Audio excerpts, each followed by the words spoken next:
টিনের পিস্তল লাল বুলেট দিয়ে চালাইতে চালাইতে হঠাৎ জানতে পারলাম জামাত শিবির নাকি পিস্তল চালানো শেখায়, তা আবার অরিজিনাল।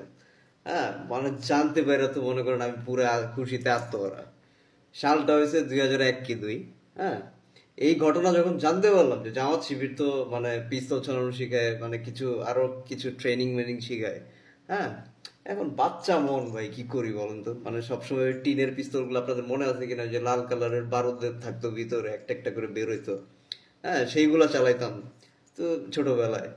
তো কেবলই বড় হইতেছি, ওই চালানো ছাড়ছি। মনে করেন বাচ্চারা যেমন ফিডার ছাড়ে ওইরকম মনে করেন ওই চালানো ছাড়ছি। এখন তো মনে করেন আস্তে আস্তে যখন বড়র দিকে যাইতেছি তখন তো মানে ইচ্ছা হয় যে অরিজিনাল কিছু চালাইতে, তাই না? তো এই জানতে পারে না, মানে ভাবলাম যে আচ্ছা ঠিক আছে, মানে এরা ট্রেনিং দেয় তারপর ফ্রিতে, কোনো টাকা পয়সা লাগে না। হ্যাঁ, এখন প্রাতিষ্ঠানিক তো কোনো জায়গা নাই আমি যে জায়গায় যে মানে ফ্রিতে হোক কিংবা টাকা পয়সা দিয়ে হোক আমি এইসব যুদ্ধের ট্রেনিং মেনিং, অস্ত্র মস্ত্র ট্রেনিং মেনিং নিতে পারি, এরকম কোনো তো জায়গা পর্যন্ত আজ পর্যন্ত নাই। তা আমার বাচ্চা মন ভাই, এখন তো আমার শিখতে মন চায়, তো ভাবলাম যে যাই দেখি কি শিখায় তারা। হ্যাঁ, তো গেলাম একদিন জামাতের ট্রেনিং এর আস্তানায়। ঠিক আছে, জামাত শিবির। এখন তারা মনে মার্চ ছিল নাকি আলাদা ছিল, আই ডোন্ট নো। মানে এই দুজনের অনেক ট্রেনিং এর ব্যবস্থা ছিল। সো তখন হলো কি, যা দেখি কি, মানে যা দেখি যে আল্লাহ নবীর বাণী। এখন নাম তো জামাত, নাম তো শিবির, তারা তো আল্লাহ রিলেটেড থাকবেই। হ্যাঁ, তাদের তো নামাজ কালাম। হ্যাঁ, তারা টাস্ক দিয়ে দেয়। হ্যাঁ, আপনার হোমওয়ার্ক, নামাজের হোমওয়ার্ক দিয়ে দেয়। বয়ান, প্রথমে বয়ান শুনলাম, বয়ান শুনতে শুনতে তিক্ত বিরক্ত হয়ে গেলাম।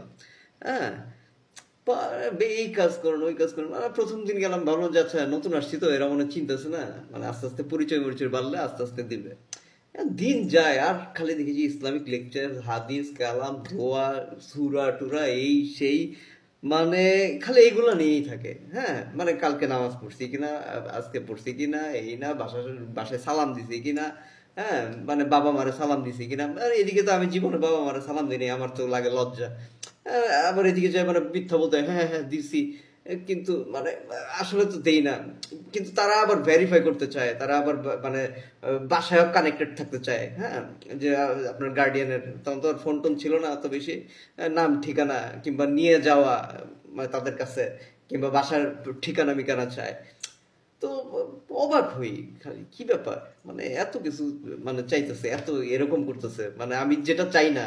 তখন তো উঠতি বয়স, আমি চাই যে মানে আমি কোথায় গেলে মানে উল্টাপাল্টা কাজ করতে পারবো, কোথায় গেলে আমি বস্তি রিলেটেড কাজ করতে পারবো, মানে যত জঘন্য কাজ আছে। হ্যাঁ, পৃথিবীর বুকে সেই সব কাজগুলো করার ইচ্ছা করতো বেশি। হ্যাঁ, কিন্তু তারা খালি ভালোর দিকে মানে পুশ আপ করে, খালি পুশ করে, জোর করে না, পুশ করে। মন মেজাজ উঠে গেল যে কবে শিখাবে। হ্যাঁ, মুখ ফিটে বলতে পারি না যে শিখাবেন না, ভয় লাগে, ছোট মানুষ।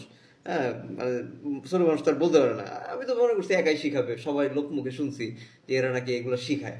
হ্যাঁ, তো দিন যায়, খালি মাস যায়, মানুষ তা আর শিখায় না ভাই। তো সেই শিক্ষা আজ পর্যন্ত শিখতে পারলাম না। হ্যাঁ, সেই শিক্ষার সন্ধান ভাই খুঁজে পেলাম না। তো এর নাম জামাত, এর নাম শিবির। হ্যাঁ, লোক মুখে যে যাই বলুক, সবই যে গুজব সেটা আমার নিজের চোখে দেখা। হ্যাঁ, এটা বলতেছিলাম 2000 সাল, 2001 সাল, 2 সাল, এরকম একটা টাইম, 1-2 হবে আশা করি।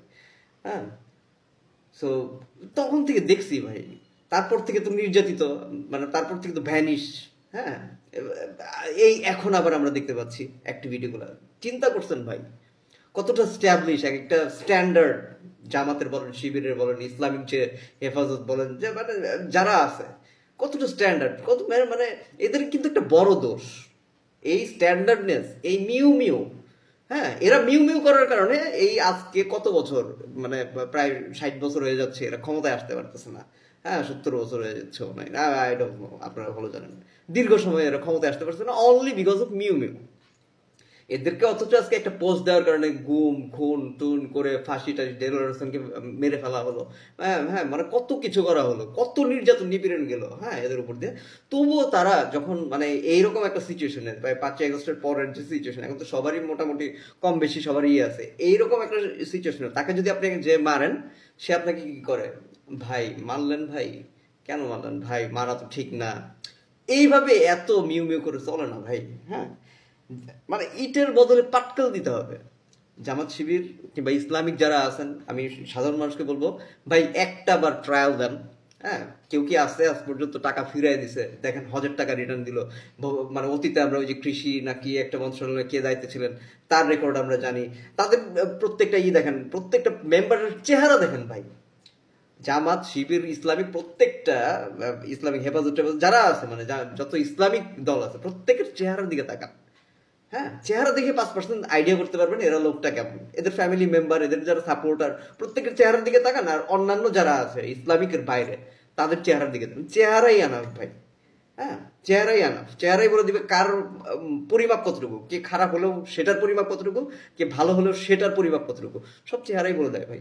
এই যে দেখেন তাদের প্রত্যেকটা যোগ্যতা দেখেন, তাদের দলের যারা যারা কাজ করছে মানে প্রত্যেকে একে আরেকজনের জন্য, এই যে 17 বছর কিংবা 20 বছর না কত বছর, প্রত্যেকের জন্য, যারা ভিকটিম, যারা জেলে ছিলেন, যারা এই ছিলেন, প্রত্যেকের জন্য প্রত্যেকে একদম জান দিয়ে দিচ্ছে, টাকা পয়সা যা যা লাগে সব দিয়ে পালছে, এক কথায় পারে পালছে। হ্যাঁ, যাদের আছে সামর্থ্য আছে, যাদের নাই তাদেরকে পালছে। আর কোন দলটা পারবে ভাই? এটাই ইসলাম। ইসলামে এটাই শিক্ষা দেয় যে মৃত্যু মানে পৃথিবী কিছুই না, এটাই শিক্ষা দেয় ইসলাম। সেটার পুরো জলজন্ত দৃষ্টান্ত হচ্ছে এই ইসলামিক দলগুলো। হ্যাঁ, এই যে দেখেন কত বড় একটা জনসমাবেশ হলো, কোনো একটা বিশৃঙ্খলা দেখতে পেরেছেন, কোনো একটা মানে দেখতে পেরেছেন? হ্যাঁ, মানুষের একটু ভোগান্তি হয়েছে, জ্যামজট হয়েছে। আমি অনুরোধ জানাবো শুক্রবারে করার এইসব যদি ভবিষ্যতে করে তাহলে আরো পার্টিসিপেন্টও আসবে।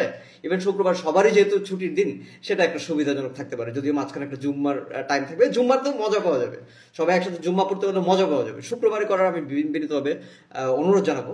হ্যাঁ, আর মানে আপনারা নরম থাকেন, আমরা যারা সাধারণ আছি আমাদের নরম থাকেন। আমরা যদি দুই কথা নেগেটিভও বলি আপনাদের, আমরা যারা সাধারণ কোনো অরাজনৈতিক আছি আমাদের জন্য আপনারা নরম থাকেন, দ্যাটস ওয়েল আনাফ। বাট যারা কট্টর, যারা মানে ইন্ডিয়ার পক্ষের লোক, হ্যাঁ, ইন্ডিয়ার ঢালাওভাবে সবাইকে আবার বিপক্ষে দিয়েন না। হ্যাঁ, ইন্ডিয়ার যারা সুশীল সাধারণ তারা একদিকে, আর কট্টররা আরেকদিকে, যারা কিনা এত বছর জিম্মি করে রেখেছিল, যারা কিনা ন্যায্য হিস্সা দিতে পারে না। হ্যাঁ, তাদেরকে কোনোদিন প্রশ্রয় দিয়েন না। হ্যাঁ, তাদের বেলায় পুরো একদম শক্ত হাতে, তাদের সাথে যারা যারা জড়িত থাকবে তাদেরকে শক্ত হাতে দমন করতে হবে। এই যে দেখেন আজ পর্যন্ত ইন্ডিয়ার যারা মানে বাংলাদেশের লোকজন চাকরি পায় না, এখনো পর্যন্ত ইন্ডিয়ার লোকজন হাজার হাজার এমপ্লয়মেন্ট আছে। এইগুলা কিভাবে আছে?